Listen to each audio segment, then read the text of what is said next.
My name is Justin Goya, and we are at Sacred Valley Electric Tattoo. We're right on West Street here. You walk directly in. It's a pretty easy one. Windows and everything out front. We're like full show. You just come on in, artist in the back. You can kind of see what's happening.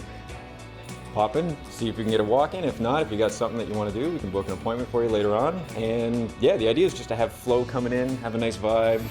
Ready?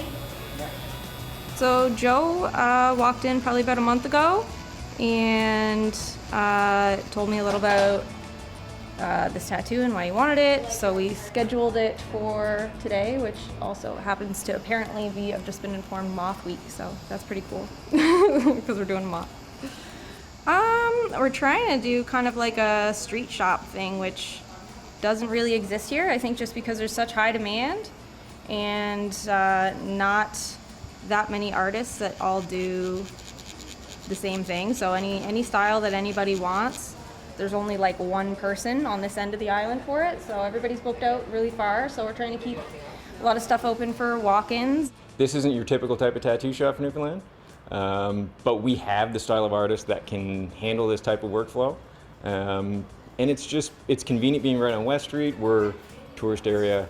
I mean, this way, if people are in town for a week, they don't have 2 months to wait for an appointment to come in. You can kind of just, come in and get something cool.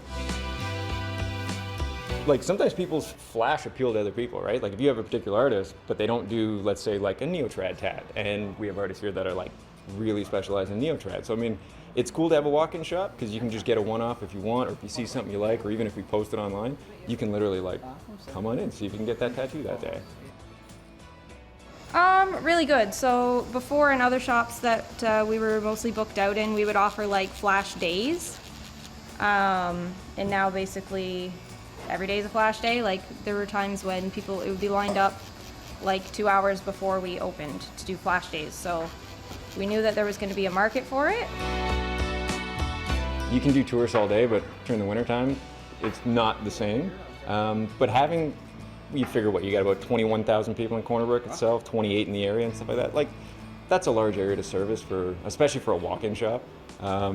But yeah, like everybody's got their own clientele bookings. They can go 2-3 months, and then again, we can still offer this as well. So, being in like an urban hub, this model really only works in an urban hub.